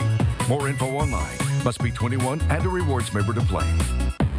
Kringle, all I want for Christmas is you. Dad! What? We talked about this. Yeah, your Jingle for Your Kringle entry last year was so lame that Racine Danish Kringle banned you from their contest. I thought it was only a one holiday season ban. It was a lifetime ban. Well, I guess I'm out, but here's how you can enter our ESPN Wisconsin Racine Danish Kringle Jingle for Your Kringle contest on Wilde Township. Submit your own original jingle to ESPNWisconsinContest.com. Then we'll pick the most creative songs, and our grand prize winner will get Kringle for a year. Make sure you include Racine Danish Kringle. It's not just a treat, it's a tradition in your jingle. If you don't want to sing, but you still want to celebrate the holidays with Racine Danish Kringle, call 800-4DANISH or visit Kringle.com and order their all-new flavor, Peppermint Brownie Kringle. Racine Danish Kringle, such a tasty, yummy treat with a flaky crust and sweet icing. It's the best thing you can eat. Oh, like that's so much better than mine. Well, at least we're not off-key. Looking for a gift that every golfer gets excited about? This Christmas, get the Bernie Bucks voucher at X Golf, American Family Field. $100 to spend on sim time, perfect for winter golf fun. And here's the bonus. Choose a free $50 gift, either a sausage race head cover, 2 sleeves of exclusive Callaway Chrome Tour golf balls with the Brewers logo, only available at X Golf. The voucher looks great for gifting, and all items must be picked up at X Golf, American Family Field. Give them the gift of golf and a little Brewers fun this holiday season. Pain has a way of stealing the moments that matter most, especially during the holidays. It's not just your knees, your back, or your shoulders. It's time with family and friends. But in 2026, that all could change when your body remembers how to heal. It just needs a little help finding the way back. Dr. Ashley Caravelli and her team at QC Kinetics here in Milwaukee believe relief doesn't just come from surgery or pain pills. They use your body's own natural healing abilities to repair and restore what's been lost. It's your body's comeback story, powered by the very cells that built you in the first place. No surgery, no pain pills, no long recovery, just your body remembering how to feel alive again. QC Kinetics delivers that long-term relief that you're finally looking for. Make the new year your turning point where pain stops defining you. It's time to take that first step. Literally, time to walk, enjoy the holidays, live without pain, and live without hesitation. With QC Kinetics, healing is within reach. Schedule your free consultation today at QC Kinetics. Give them a call at 414-240-2298. That's 414-240-2298. 414-240-2298. Life's better with Drive My Way from American Family Insurance, because we know it's more than just a car. It's your escape pod, your adventure mobile, your memory maker. And we help protect the dreams that drive you. Personalize what you pay for auto insurance and you could save between 5 and 20%. American Family Insurance. Get a quote and find an agent at amfam.com. Products not available in every state. Unsafe driving behaviors may increase your rate. Visit amfam.com to learn more. American Family Mutual Insurance Company, SI, and its operating company, 6000 American Parkway, Madison, Wisconsin. The market is open, and the hot takes are trading fast. From bold predictions to brutal realities, it's time to put the takes on the table. Are you buying or are you selling? It's time to buy or sell. It's also known as Gary's favorite game. It's a game of buy or sell. I tee up Gary and give him a provocative question to answer, and he tells me if he's buying or selling what I'm serving. Ready to play? I catch you at a bad time here? Let's go, Greg. Okay, all right. We are set to go here on Buy or Sell here on Potawatomi Sportsbook Football Monday. I asked you the same question last week, but a little different this week because the Packers' record is better. They are now 9-3-1. Are you buying or selling the Packers will win the division? See, you always ask questions that don't have an immediate answer to them. Like right now, Greg, there's 4 more games left. Yes. Are you buying or selling that they will win the division? I'm going to buy it. Okay. I'm going to buy that. And here's why. Do they need to get to 12 wins? Are you thinking 12 is their total? So winning 3 out of the next 4? I think they go 3-1. And I don't know who it's going to be. And what the last game of the year is going to be, is that Detroit and Chicago? Yes, and then the Packers play Minnesota. Yeah, so I think that's what's going to come. You know, that could get really interesting with that Bears-Lions game. Mm-hmm. That could quite honestly be a game where the winner is in and the loser is out. Yeah. It could also be a game where the winner wins the division, right, and the loser is out. Mm-hmm. Or I like that. It is so tight right now in the division, and the Packers have done themselves a world of good going 4-0 against the division. What have I said here the last 6 weeks? You want to win the division, you must win within the division. Right.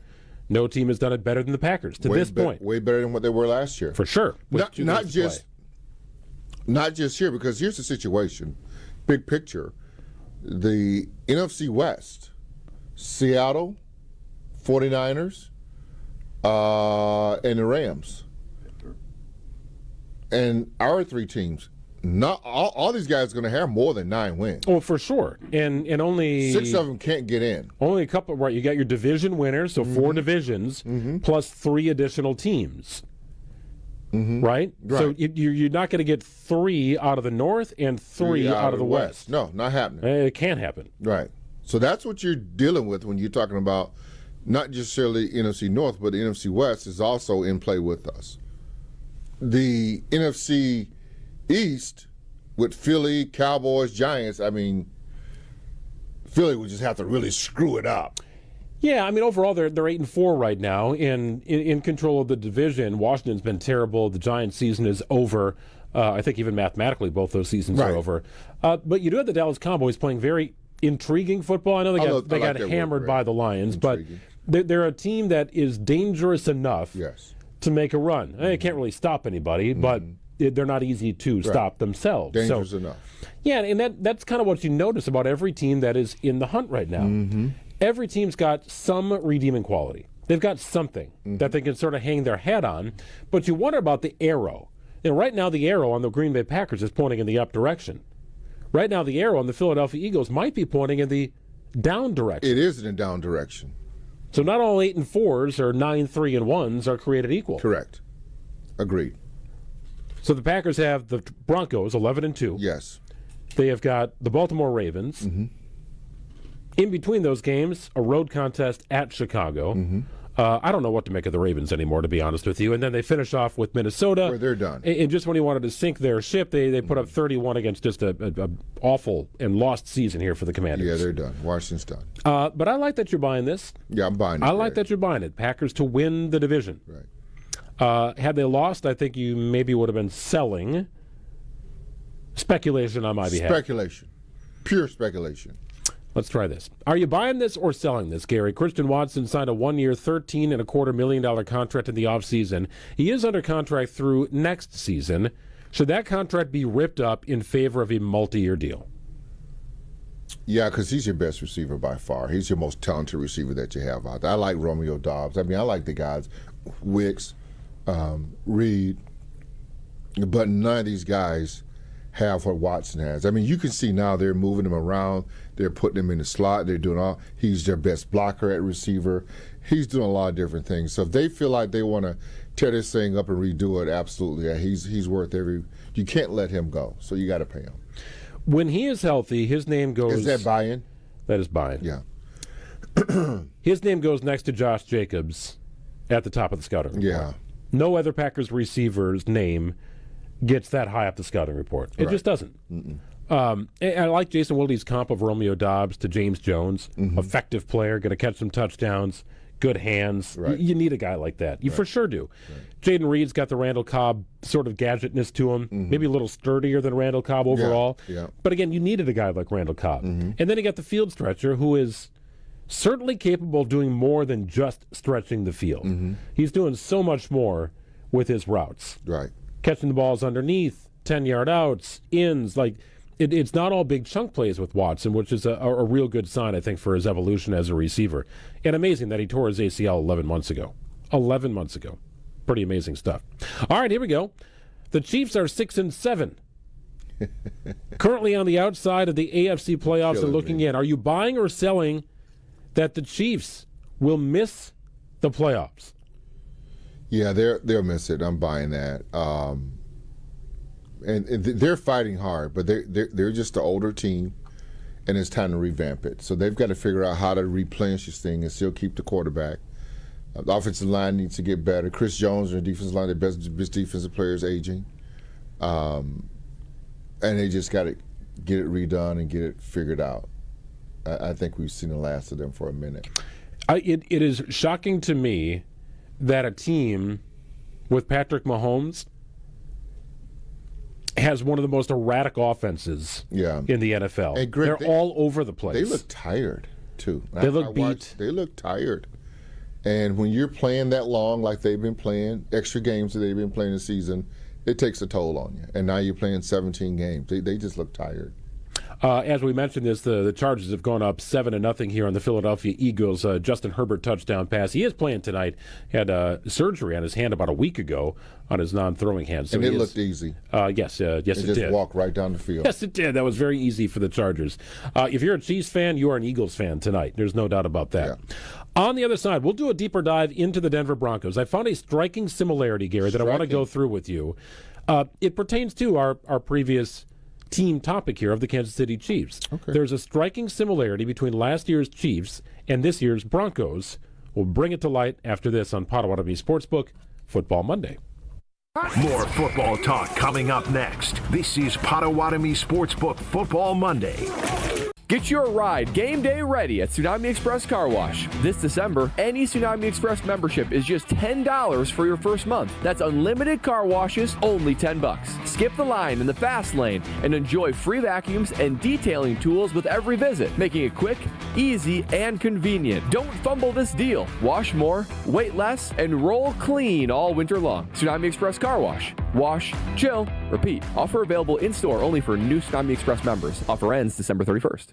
Your path to a degree should fit your life, not the other way around. At Lakeland University, you can personalize every part of your college experience. With a main campus in Sheboygan, evening classes across the state, and flexible online options, you choose how and when you learn. Just graduated high school, changing careers, juggling work and life, they've got options for you. You can even earn credit for experience you already have or for the work you're doing now, saving time and money. Start customizing your future today at lakeland.edu/ESPN. Lakeland University. Experience it your way.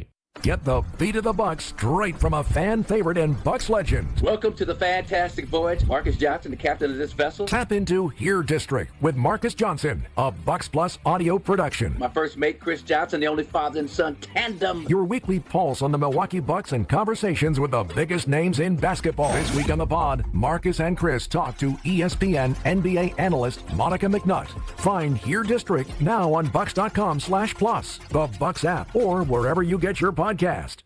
It's the holiday season, the best time of the year for sports. Bowl games, basketball matchups, playoff pushes, it's all happening at once. Hey, it's Mark Tauscher with ESPN Wisconsin, and there's one place where it always feels good to be right. Prize Picks. It's the simplest way to play daily fantasy. Make your player picks in less than 60 seconds. Just choose more or less on at least 2 player stats. You get them right, you can cash in. And new this season, early payouts. If your lineup gets off to a hot start, you might be able to cash out before the game even ends. And with stacks, you could pick the same player up to 3 times in one lineup, like more on Giannis's rebounds, points, threes, assists. You can only do that on Prize Picks. Deposits are fast and easy with Venmo, Apple Pay, MasterCard, and more. Download the Prize Picks app today. Use code WI to get $50 in lineups after you play your first $5 lineup. That's code WI to get $50 in lineups after you play your first $5 lineup. Prize Picks. It's good to be right. Looking up at the Marquette banners, brought to you by Saganiac Planning.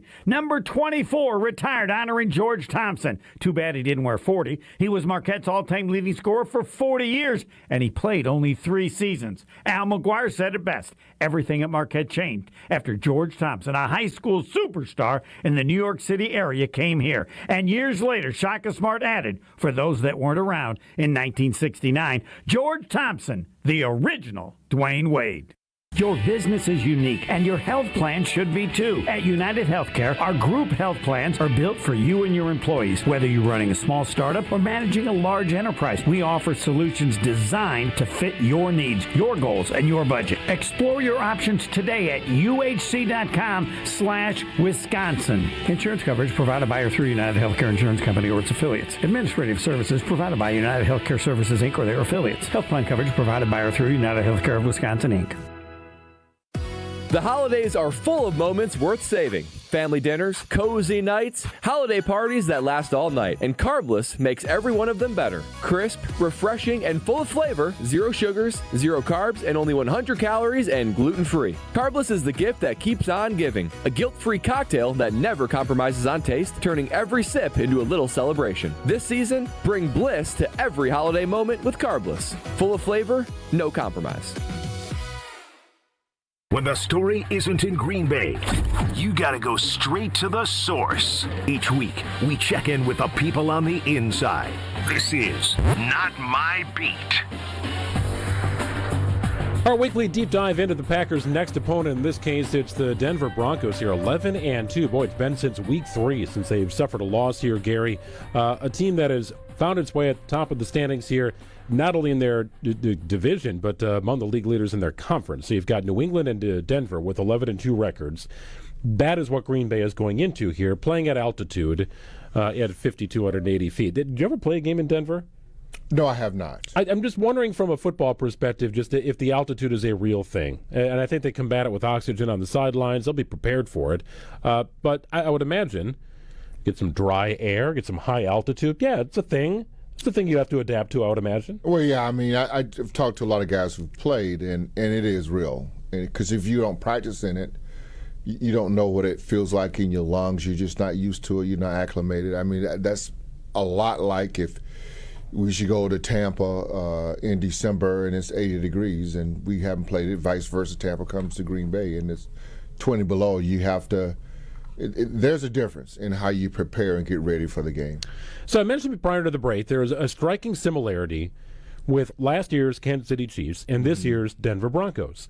And if you'd asked me last year, what do the Chiefs do best? My answer to that question would have been win games. It's what they do best. They find ways to win games. The Chiefs last year, in one-score games, were 11-0.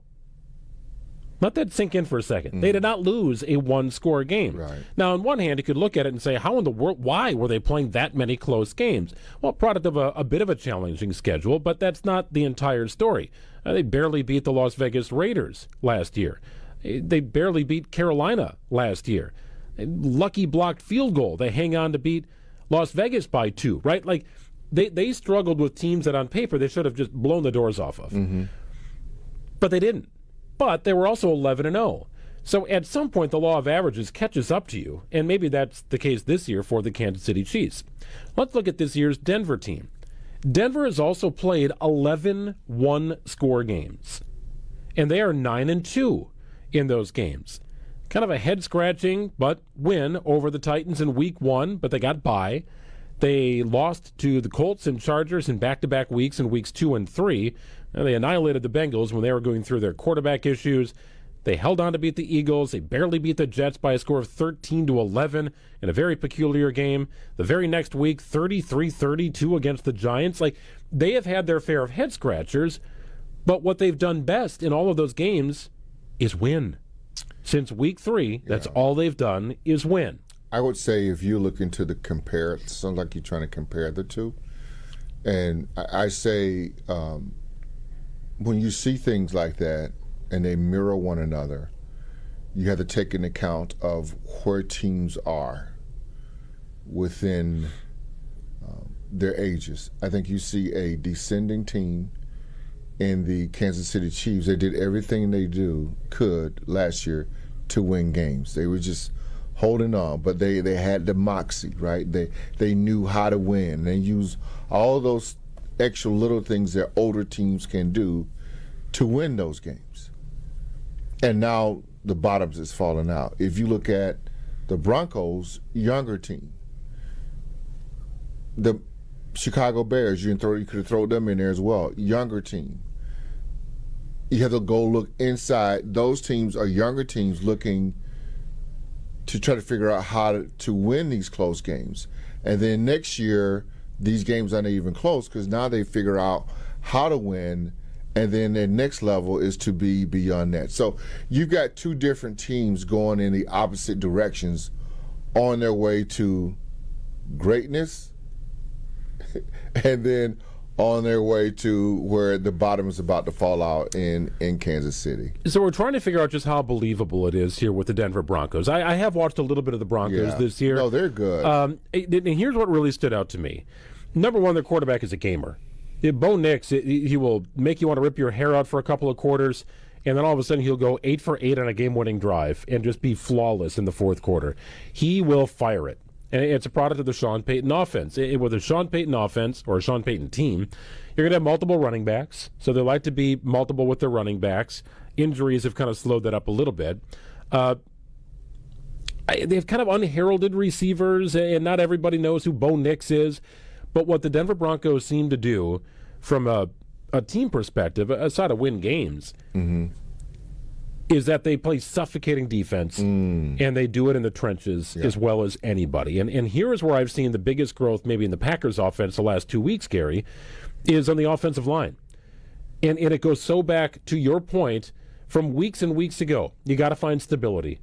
You did a lot of shuffling going on. You're trying to find the best combination. You're trying to assign your best 5 offensive linemen, regardless of position, but get your best 5 out there with mixed results.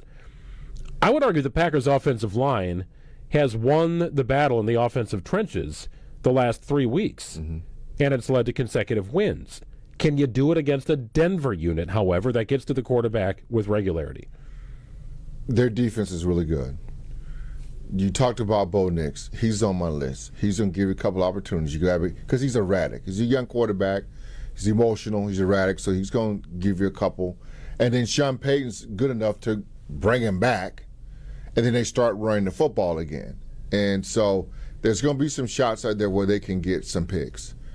Defensively, they're pretty good defensively. They're stout up front, so you're going to have to be able to try to figure out how to run the football. It's not going to be a game where I don't feel like Jacobs could run for over 100 yards. It's going to be much like what we saw against the Chicago Bears. And in special teams, they're pretty solid. They're pretty solid in special teams. They don't beat themselves. I mean, they're looking now to win 10 games in a row. That's absolutely unheard of right now in the National Football League, a team being that good. Although it's in the AFC, they're not as good as I think the NFC is much stronger. But, I mean, that's still quite a feat to go look to try to get 10 games in a row. I mean, I feel like this catches up with you at some point, but they have dropped a couple of these close games, but it feels like it was a season ago when this happened. Suffocating opponents with defense, winning the battle in the trenches, and clutch plays late. Like that's how I surmise the Denver Broncos. That's what I've watched them do. Right. They've looked dead in the water at times. Well, you've seen the Bears same way. You're right. You're exactly right. Dead in the water. And then all of a sudden But not as good a defense in Chicago. No, they're not, because Chicago don't give up a ton of yards. Denver don't give up a ton of yards where Chicago gave up a ton of yards. You knew that you could move the ball. You just couldn't throw picks. You just couldn't fumble, those types of things. With Denver, they're stout. They're sound. So you're going to have to figure out how to, Jameis Winston would say, matriculate the football down the field. Well, I don't know how he did it in that game. Well, I don't know if he was playing that game, but Jameis would be firing it.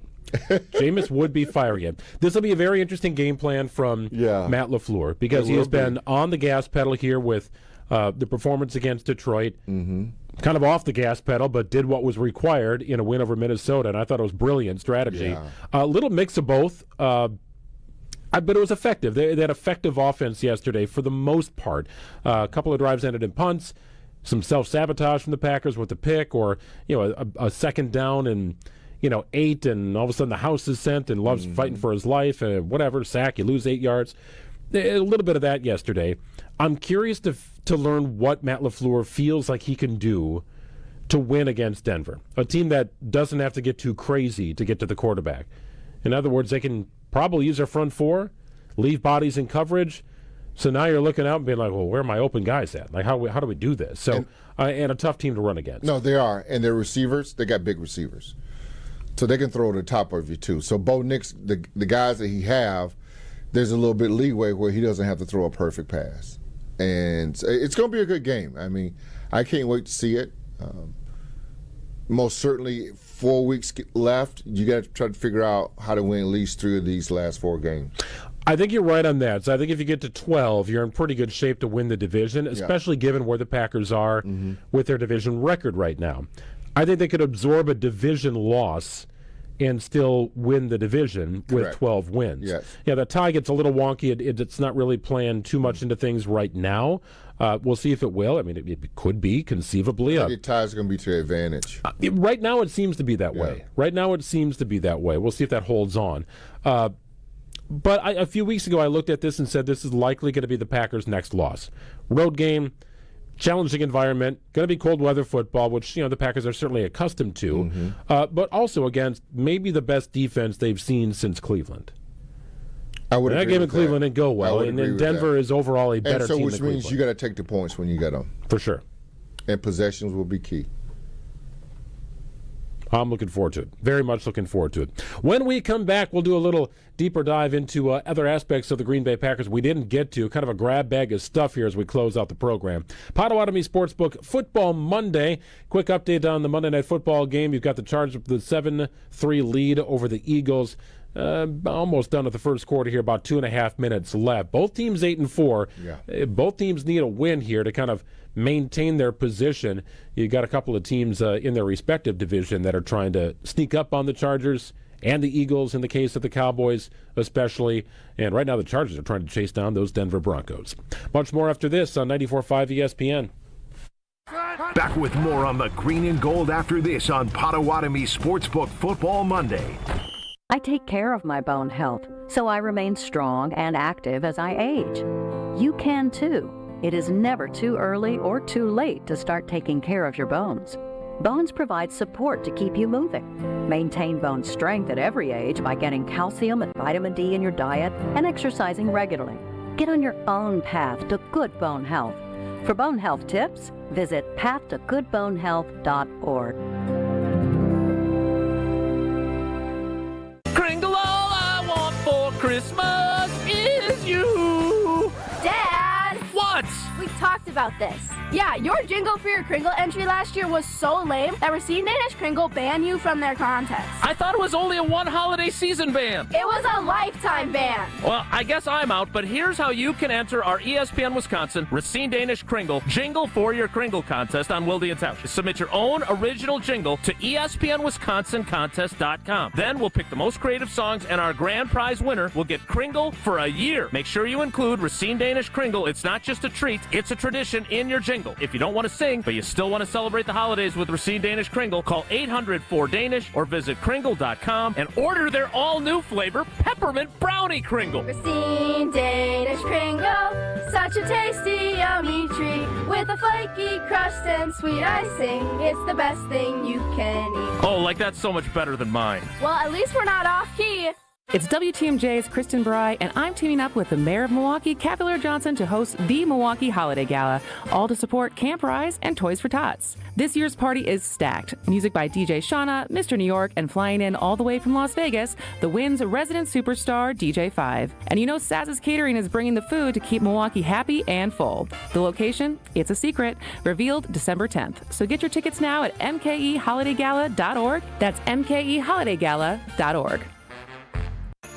Give the gift of better golf this Christmas with X-Golf at American Family Field. Now through December 23rd, grab the Golf Lesson 2-pack, 2 one-hour lessons for just $149. It's an easy, thoughtful holiday gift golfers love, and even comes with a gift certificate that's perfect for wrapping or slipping into a stocking. Whether they're brand new to the game or looking to sharpen their swing for next season, this is the gift that always hits the sweet spot. Pick up your Lesson 2-pack today at X-Golf, American Family Field, and give the gift of golf this holiday season.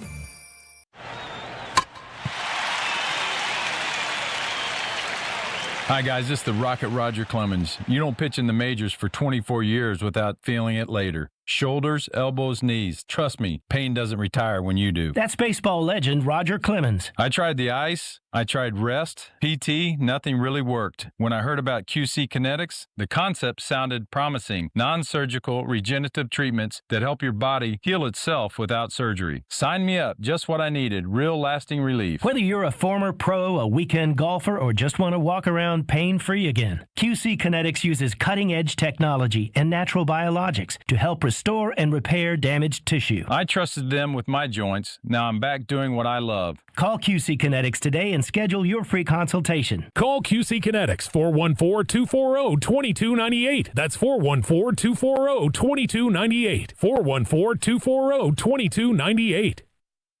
Fisco is always there for your auto body care. When accidents happen, Fisco Auto Body on Forest Home in Franklin is there when you need them. Got a broken mirror?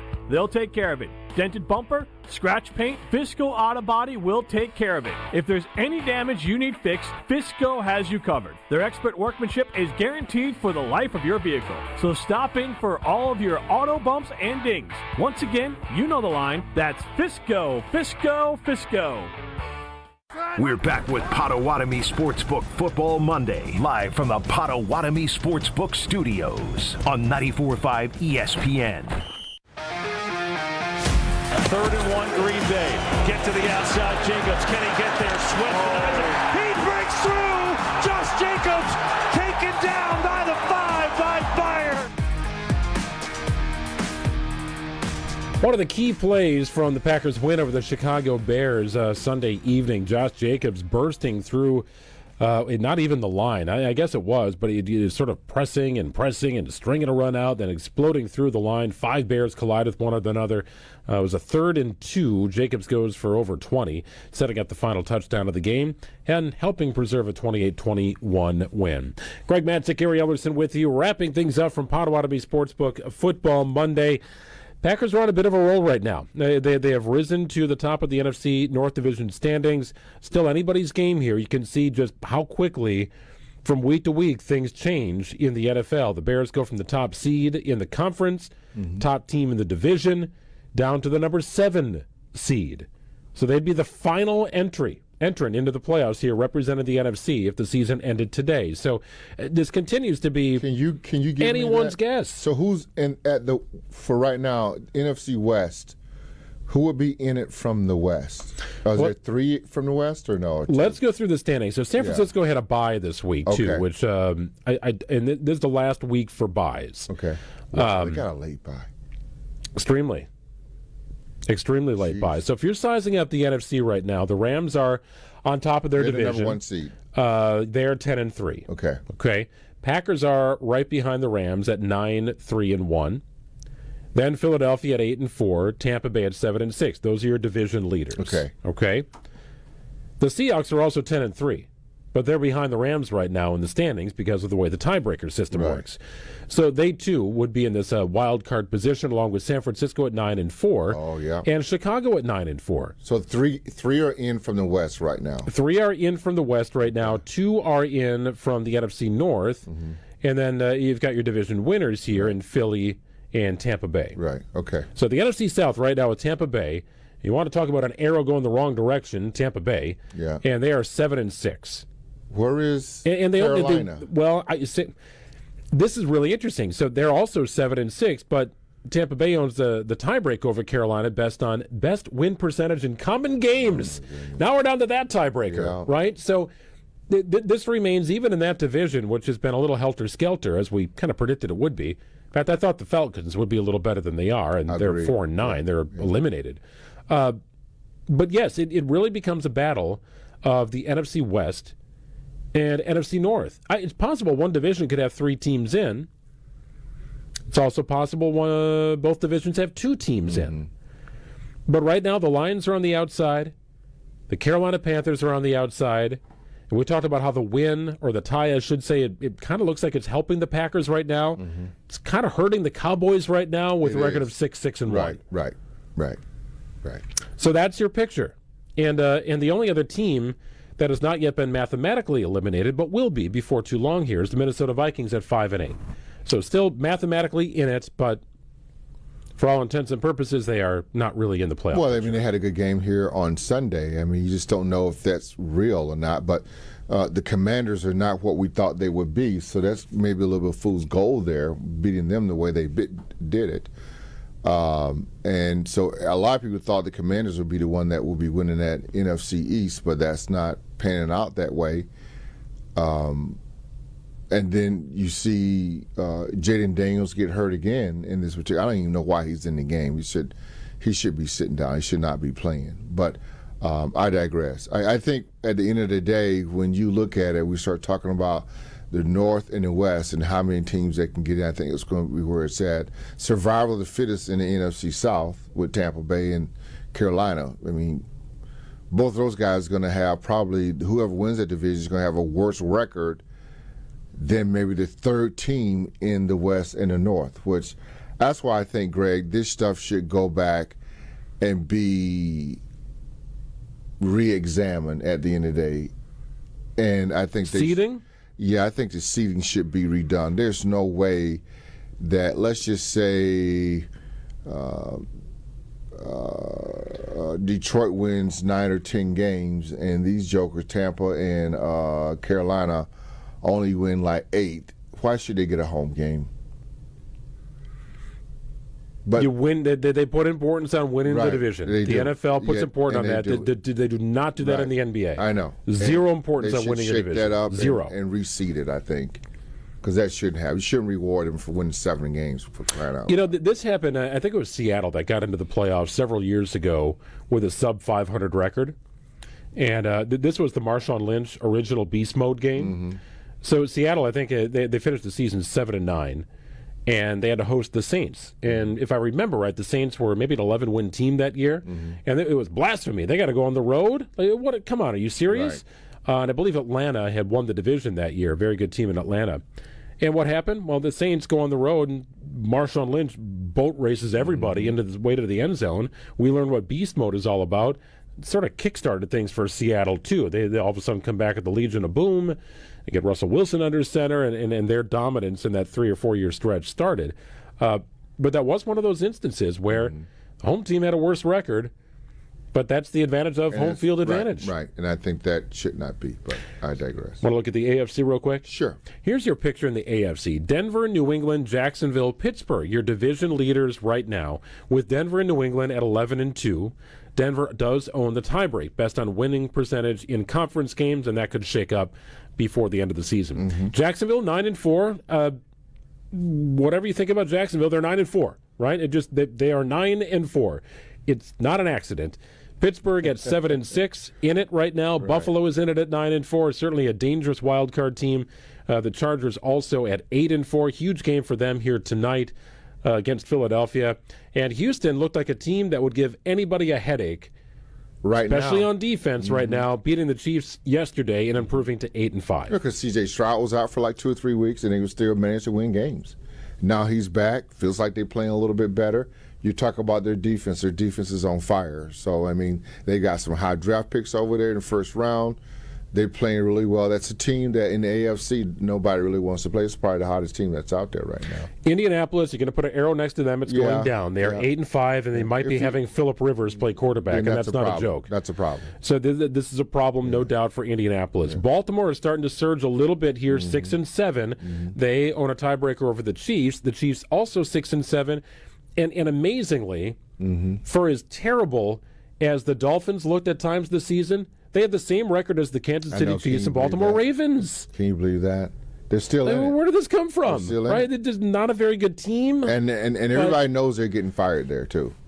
So maybe that go for broke, right? What do we got to lose kind of mentality. So that's your situation. And not all these teams can make it, right? I mean, right now, Indianapolis, Baltimore, Kansas City, and Miami are on the outside looking in. The Colts have a 2-game advantage over Baltimore, Kansas City, and Miami. You'd think they'd be in the driver's seat here among those 4 teams with 4 games to play. Right. But not really, given the quarterback situation. Indianapolis 1 game back of the Jaguars for the division race out there. I think Kansas City is done.